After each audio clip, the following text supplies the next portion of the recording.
In Yakuza 0 on PC, you can play in two different control schemes, mouse and keyboard, and controller.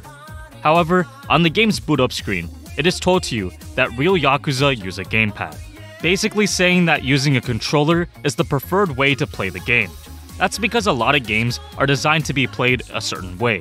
You can probably find some exceptions to this, of course, but games with a mouse and keyboard layout tend to need more precision aiming and hotkeys, while controller games don't really need to be as precise. If you need Kiryu to attack a guy behind him, you can just move your stick.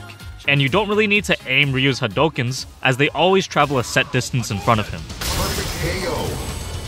Fighting games are designed with a gamepad and arcade stick layouts in mind. Considering their motion inputs and the amount of moves characters have, games with a lot of abilities and keys are usually made with keyboard controls in mind, like League of Legends and StarCraft.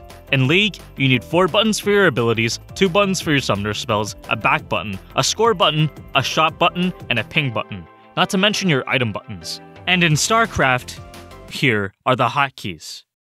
What the fuck? So when porting games to consoles and mobile devices, you have to change some things up.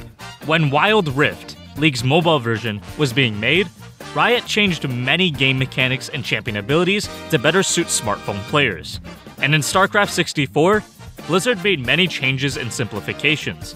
But I mean, you were still playing on the N64 controller. To do this with this hunk of junk. Oh my god. In shooters, you can see in games that are cross-platform, many pros use controllers, although they have less accuracy in terms of aiming. Now, why is that? Well, in games like Fortnite, they allow you to use gyro controls, so if you physically move your controller, you can move the camera to aim better. However, more people tend to use controllers because of aim assist. Aim assist, in competitive shooters, is a setting only accessible to controller players that tries to snap your crosshair onto your target, thereby helping controller players aim. This idea of needing an in-game setting that artificially helps you aim is seen as controversial. And then it's, oh my god! The aim assist in this game is disgusting!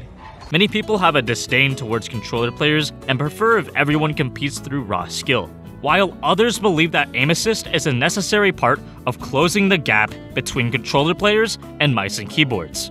You shouldn't constantly just talk shit about aim assist when, in all reality, it's not that big of a deal to these guys. Personally, I'm okay with aim assist as long as it's only a slight adjustment. However, I understand where PC players come from, as controller players can definitely be a nuisance.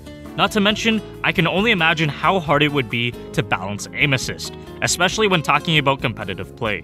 Specifically in terms of Apex, controllers do poorly in other areas compared to mouse and keyboard, such as shield swapping and movement tech. So I guess there's somewhat of a trade-off? I don't know. But at the very least, it's nice that people who don't have the best hardware can still do well in competitive shooters.